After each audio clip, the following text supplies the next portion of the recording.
तोसां साजन कहिड़ा लेखा, जीवन जो ही ऋण समूरो, तो कारण त जागियो आहे। मुंहिंजो सर्तियूं रोज़ पुछनि थियूं, हर हर ताना मेहणाननि थियूं।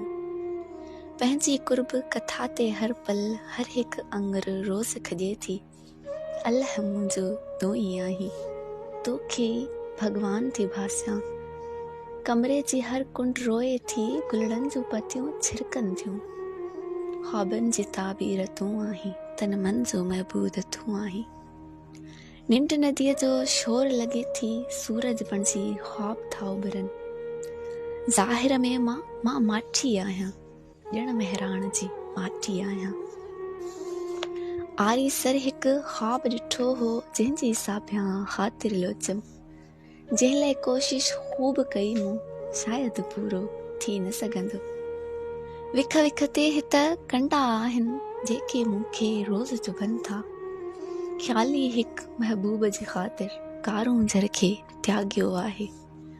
मूंखे वञिणो आहे ओॾां, आरी सर जित निंड सुतल आ।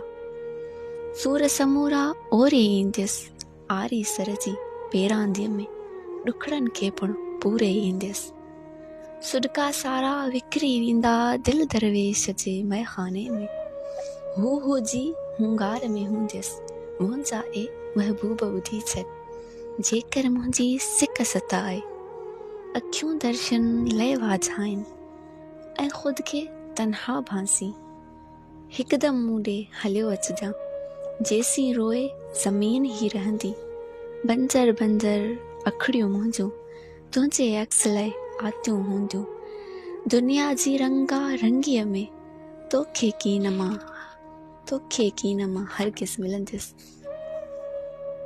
मुंहिंजे जज़्बनि जाए वारिस, तोखे रोज़े क़यामत ताईं सिंध जे सूफ़ी राग में मिलंदसि। आरी सर जे बाग़ में मिलंदसि, आरी सर जे बाग़ में मिलंदसि।